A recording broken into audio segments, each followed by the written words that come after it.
Good morning students, welcome to Bharti online classes. Today we will study a new topic of chapter 11 ray optics, and the name of that topic is total internal reflection.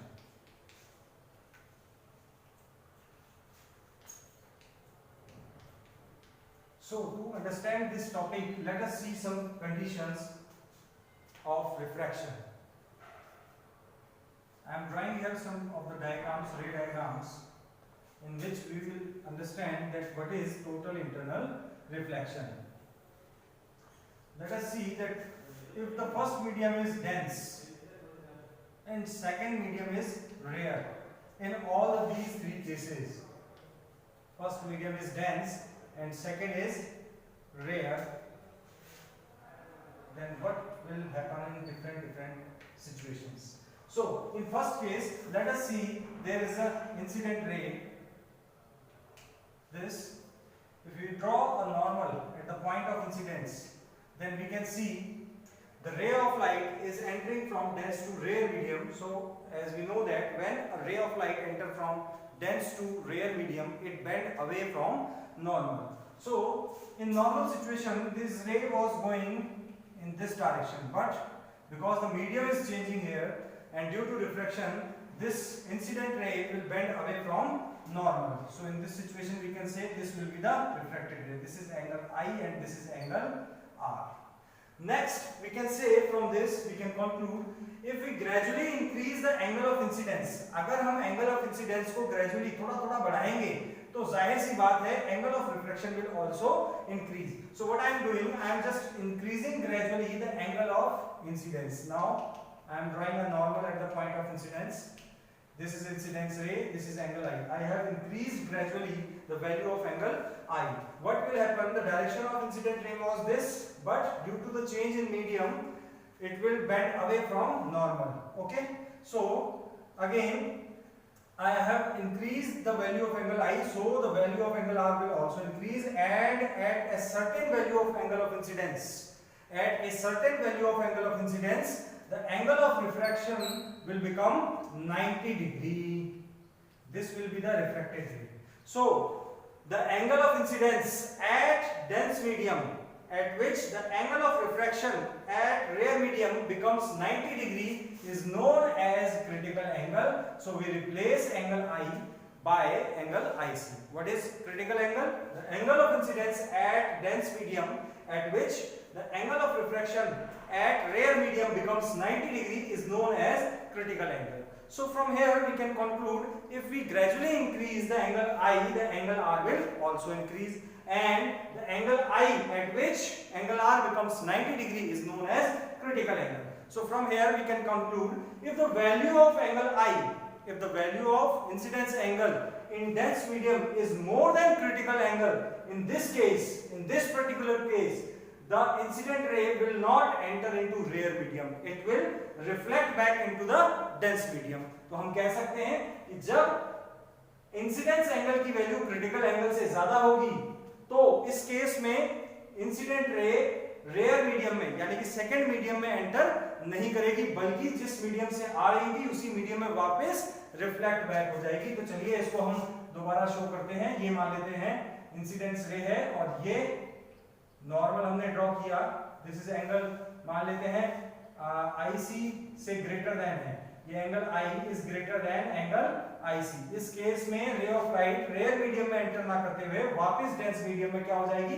Reflect back हो जाएगी. और इसी phenomena को हम कहते हैं total internal reflection. तो यहां से हमारे पास बेसिकली दो पॉइंट्स आए. If angle of incidence is increased gradually at dense medium, then angle of refraction will also increase. Next case, if angle of incidence at dense medium, the angle of incidence at dense medium at which the angle of refraction in rare medium becomes 90 degree is known as critical angle. Whenever the angle of incidence at dense medium is more than critical angle, in this case, the incident ray will not enter into second medium, it will reflect back into previous medium. This phenomena is known as total internal refraction. Total internal reflection. तो लीजिए, यहां से हमें दो चीजों का पता चला. एक तो हमें पता चला कि क्रिटिकल एंगल क्या होता है और दूसरा हमें पता चला कि टोटल इंटरनल रिफ्लेक्शन क्या होता है। तो जरा क्रिटिकल एंगल के बारे में और डिस्कस कर लेते हैं एक दो बार। देखिए हम जानते थे by Snell's law we know that sin I upon sin R is equals to n/1। ठीक है, मैं कहूंगा at critical angle angle of incidence becomes critical angle IC and in this case angle R becomes 90 degree। तो मैं equation 1 में इन दोनों की value put कर रहा हूं, तो ये हो जाएगा sin I की जगह लिखेंगे IC और sin R की जगह लिखेंगे sin 90 which is equals to n/1। sin 90 की वैल्यू 1 होती है तो क्रिटिकल एंगल पे sin IC इक्वल्स टू हो जाएगा n/1। तो यहां से ये नई सिचुएशन हमें पता चली, नई इक्वेशन हमें यहां से मिली। तो हमने ये डिस्कस किया टोटल इंटरनल रिफ्लेक्शन के बारे में और क्रिटिकल एंगल के बारे में। तो चलिए अब हम जानेंगे कि इस टोटल इंटरनल रिफ्लेक्शन फिनोमेना के ऊपर कुछ घटनाएं बेस्ड हैं जनरल लाइफ में, वो कौन कौन सी होती हैं, उन दो तीन फिनोमेनास के बारे में हम डिस्कस कर लेते हैं। So next topic is phenomena based on total internal reflection in our daily life. So basically अपनी बुक में दो तीन ये टॉपिक्स दे रखे हैं, उनके बारे में मैं डिस्कस करूंगा। सबसे पहली बात करूंगा मैं dear mirages. During summer times on the roads we observe some water pond in desert areas. सूखे के टाइम में या कह सकते हैं गर्मियों के टाइम में हमें सड़क पर या रेत पर कई जगह पानी महसूस होता है, जिन्हें हम क्या कहते हैं, डियर मिराजेस। ये फिनोमेना बेस्ड है टोटल इंटरनल रिफ्लेक्शन में। ये होता कैसे है इसके बारे में हम थोड़ा सा जनरल डिस्कस कर लेते हैं। During summer times the air near the earth surface becomes very hot. गर्मियों के टाइम पे जमीन के जस्ट ऊपर वाले पार्ट में जो हवा होती है वो बहुत ज्यादा गर्म होती है और उससे ऊपर वाले पार्ट में जो एयर होती है वो ठंडी होती है। तो हम कहेंगे कि जैसे मान लीजिए यहाँ पर कोई ट्री है और गर्मी का टाइम है, ये अर्थ सरफेस है, तो ये जो नियर अर्थ सरफेस जो एरिया है यहाँ पर हॉट एयर रहेगी और ऊपर वाले हिस्से में थोड़ी सी इसके मुकाबले कूल एयर रहेगी, मतलब ज्यादा हॉट नहीं रहेगी। जब एयर हॉट होगी तो हमें पता है उसमें मॉलिक्यूल्स के बीच की डिस्टेंस इंक्रीज हो जाएगी और वो as compare to cool air कैसा मीडियम बिहेव करेगा, रेयर मीडियम। तो ये हॉट एयर रेयर मीडियम की तरह बिहेव करती है और कूल एयर डेंस मीडियम की तरह बिहेव करती है। बिफोर स्टडीइंग दिस हम एक चीज और डिस्कस कर लें कि there are two necessary condition for total internal reflection. तो वो मैं यहां पर लिख रहा हूं, necessary conditions for total internal reflection। तो हमने देखा कि टोटल इंटरनल रिफ्लेक्शन के लिए दो नेसेसरी कंडीशंस का होना बहुत जरूरी है। First condition is that first medium should be dense. देखिए पहला मीडियम कैसा होना चाहिए, डेंस। अगर पहला मीडियम डेंस नहीं होगा तो सेकंड मीडियम में एंगल ऑफ रिफ्रैक्शन इंक्रीज नहीं होगा, क्योंकि डेंस मीडियम में ray of light bend towards normal, हमें बेंड अवे नॉर्मल करना है। तो टोटल इंटरनल रिफ्रैक्शन के लिए पहली कंडीशन है first medium should be dense. And second condition हम जान ही चुके हैं, the angle I should be greater than critical angle. ये दोनों नेसेसरी कंडीशन है टोटल इंटरनल रिफ्लेक्शन के लिए। तो जरा ध्यान दीजिए यहाँ पर क्या फर्स्ट कंडीशन एप्लीकेबल हो रही है, बिल्कुल हो रही है। पहला मीडियम जो है डेंस है, अगर रे ऑफ लाइट आ रही है तो वो कहां से आ रही है, डेंस मीडियम से, और कहां जा रही है लास्ट में, सेकंड मीडियम में, रेयर मीडियम में, क्योंकि नीचे अर्थ सरफेस के पास जो एयर है वो रेयर मीडियम की तरह बिहेव करेगी because it is very hot compare to air on upper region. Okay, so पहली कंडीशन यहाँ सेटिस्फाई होगी। और जब भी angle of incidence critical angle से ज्यादा हो जाएगा उस केस में हमें यहाँ पर इन्वर्टेड इमेज ऑफ ट्री दिखाई देगी सरफेस के ऊपर। जब भी angle of incidence critical angle से ज्यादा हो जाएगा तो हमें सरफेस पे ट्री की इन्वर्टेड इमेज दिखाई देगी। इन्वर्टेड इमेज जनरली वाटर में दिखाई देती है, दैट्स व्हाई हम कह सकते हैं कि हमें यहाँ सरफेस के पास वाटर ऑब्जर्व होगा। तो dear mirages total internal reflection की वजह से होती है। चलिए नेक्स्ट जो फिनोमेना है उसके बारे में जान लेते हैं। नेक्स्ट फिनोमेना है very basic, sparkling of diamond, diamond का चमकना। स्पार्कलिंग ऑफ डायमंड, डायमंड क्यों चमकता है? देखिए आपने सुना भी होगा कि बेसिकली जब डायमंड रॉ मटेरियल होता है तो वो कॉस्टली नहीं होता, लेकिन जब उसको तराशा जाता है, उस पर वर्क किया जाता है, उसको घिसा जाता है, उसके बाद इस काम की वजह से, तराशने की वजह से वो बहुत ही कॉस्टली हो जाता है। तो डायमंड स्पार्क क्यों करता है, क्यों चमकता है, जरा देखिए। डायमंड के एंड फेसेस को, यानी कि चारों तरफ से डायमंड के एंड फेसेस को इस तरीके से पॉलिश किया जाता है, इस तरीके से रब किया जाता है कि whenever a ray of light will enter at any face of angle of incidence should be made greater than critical angle, यानी कि कोई भी रे ऑफ लाइट डायमंड के किसी भी फेस पे एंटर करेगी, इंटरेक्ट करेगी, तो उसके लिए angle of incidence critical angle से ज्यादा हो जाता है। और इस केस में जब एंगल क्रिटिकल एंगल से ज्यादा हो तो क्या फिनोमेना होगा, टोटल इंटरनल रिफ्लेक्शन। और टोटल इंटरनल रिफ्लेक्शन खूब टाइम, सो मेनी टाइम्स रिपीट होगा डायमंड के अंदर, और जब भी रे ऑफ लाइट बाहर एग्जिट करेगी तो उस साइड से डायमंड स्पार्कलिंग करता हुआ, यानी कि चमकता हुआ दिखाई देगा। और यहाँ पर डायमंड के बारे में एक दो इंपॉर्टेंट पॉइंट्स बताए गए हैं कि हम कह सकते हैं कि जो क्रिटिकल एंगल है,